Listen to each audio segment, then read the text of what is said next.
pertanyaan. Ustadz, kenapa Ustadz ceramahnya tazkiyatun nufus dan adab terus? Kenapa tidak membahas akidah seperti tauhid asma wa sifat atau permasalahan mengenai meminta syafaat kepada Nabi SAW? Sallallahu alaihi wasallam. Ya, terima kasih Jazollar atas masukannya dan pertanyaannya. Yang pertama, karena memang saya lemah. Allah berfirman wa khuliqal insanu dha'ifa. Allah berfirman dalam surat An-Nisa ayat 28, sesungguhnya manusia itu diciptakan dalam kondisi lemah. Kalau manusia dengan berbagai macam kelebihannya saja dikatakan lemah, apalagi yang berbicara di hadapan antum pada detik ini yang banyak sekali kekurangan.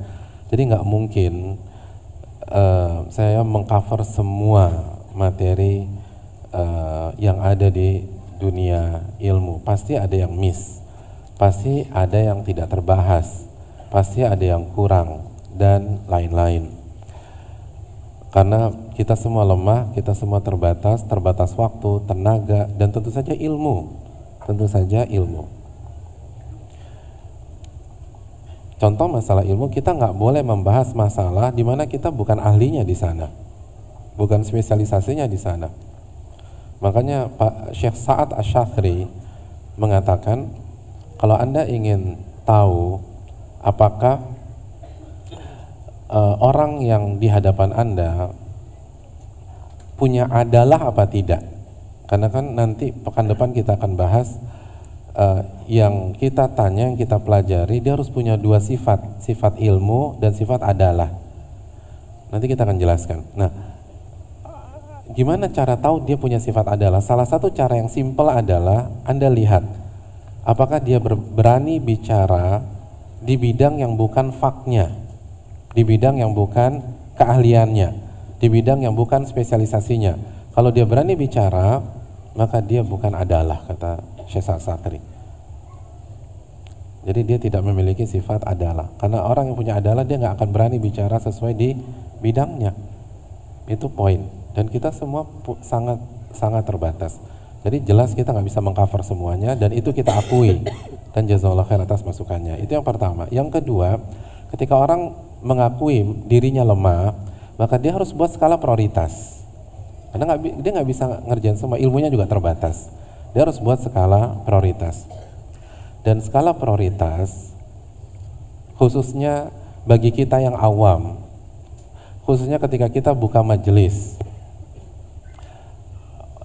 dari awal. Jadi kita buka majelis dari awal, maka kita ikuti arahan para ulama. Apa arahan para ulama? Di antara mereka menyarankan kanu yata'allamuna al-adab qabla al-ilm.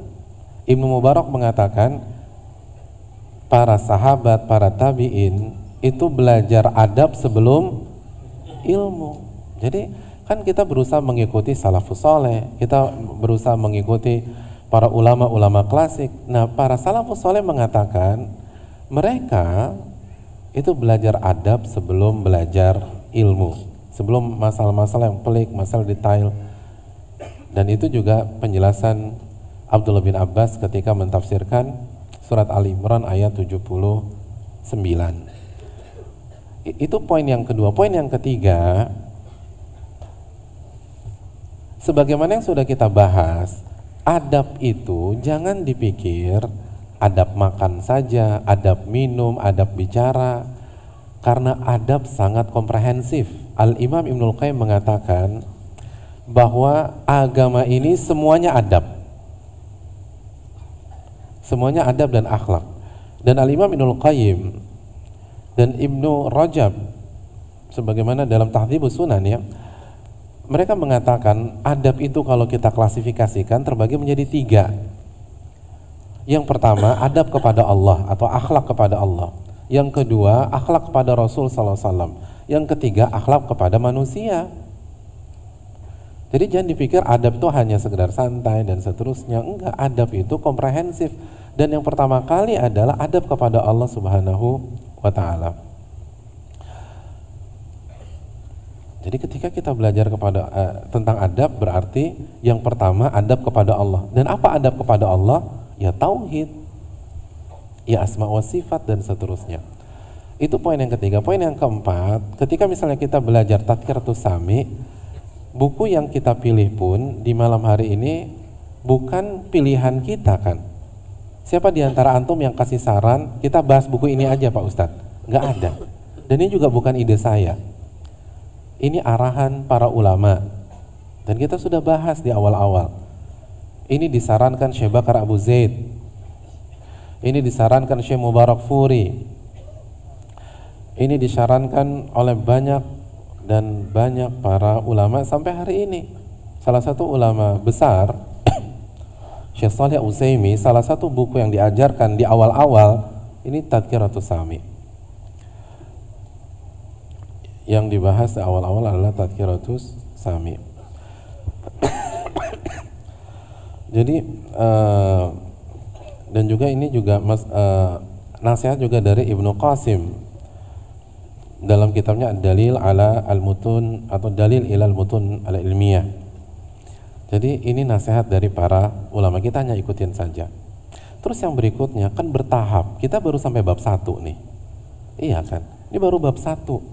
Muqaddimah bab 1. Nanti akan ada penekanan masalah-masalah iman dan akidah. Tapi sabar, sebagaimana perkataan Al-Imam Az-Zuhri. Al-Imam Az-Zuhri mengatakan apa? Al-Imam Az-Zuhri mengatakan, "Man ramal ilma jumlatan dhahaba anhu jumlatan." Barang siapa yang mengambil ilmu sekaligus, hilangnya juga sekaligus. Hilangnya cepat. Antum waktu SMA atau kuliah, konsep belajarnya SKS, kebut semalam. Kira-kira awetnya berapa malam tuh? Semalam doang, udah. Besok ganti mata kuliah, lupa lagi tuh yang kemarin. Karena instan. Belajar tuh pelan-pelan. Dan ulama mengatakan adab dulu sebelum ilmu. Lalu kita baru sampai bab 1. Sabar, pelan-pelan. Kullu man sara ala darbi wasol, kata para ulama. Semua yang berjalan di atas relnya itu akan sampai ke stasiun. Tapi sabar, pelan-pelan. Man istajala syai'an qabla awani uqiba bihurmani. Ini kan kaidah fikih. Kaidah fikih yang dijelaskan para ulama, barang siapa yang terburu-buru untuk mendapatkan sesuatu, justru dia nggak akan dapatkan hal yang diinginkan tersebut. Nggak dapat tuh, terburu-buru. Tapi memang manusia itu terburu-buru, kata Allah. Kan Allah katakan ajula dalam Al-Quran, sukanya cepat. Sukanya cepat. Makanya generasi kita divonis sebagai generasi micin. Iya. Kenapa? Karena untuk memasak makanan yang enak dengan instan, cepat, ya micin. Nggak ada yang lain, udah micin, udah. Paling cepat tuh. Pengennya tahu semua sekarang cepat.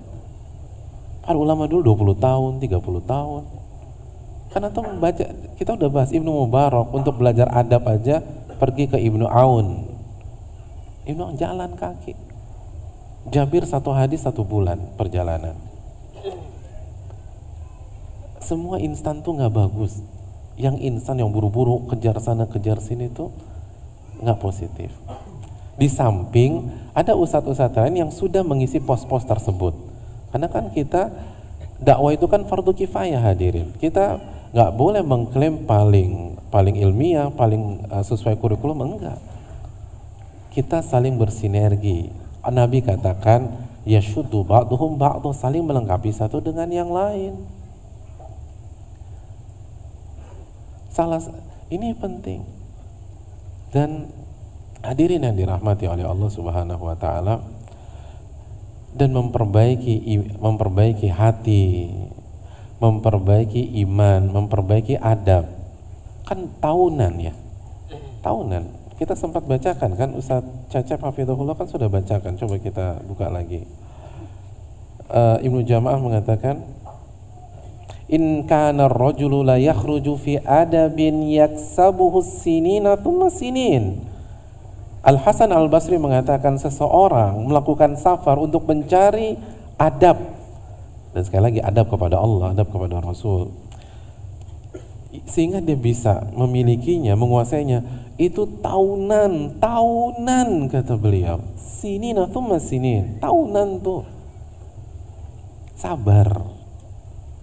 Innan nasra ma'as sabri, kata Nabi SAW.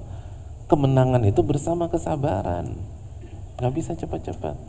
Justru proses ini yang nikmat, proses ini yang nikmat, dan itulah konsep para ulama.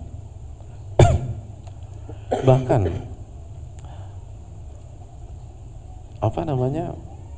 ketika seseorang ahli ilmu fokus di satu bidang saja, asal konsepnya jelas, kurikulumnya jelas, dan segmentasinya jelas, nggak ada masalah. Ibnu Abi Hamzah, Al-Imam Ibnu Abi Hamzah mengatakan, saya berharap ada seorang ulama yang mendedikasikan waktunya untuk membuat kajian hanya bahas tentang keikhlasan.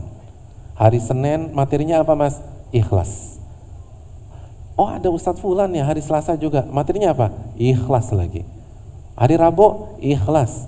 Oh hari Kamis Ustadz itu ada jadwal, iya aku mau datang, materinya apa? Ikhlas lagi. Hari Jumat ikhlas, Sabtu ikhlas, Ahad ikhlas lagi, ketemu Senin ikhlas. Lalu apa kata Imam Ibnu Abi Hamzah? Karena inilah penyakit latennya umat Islam.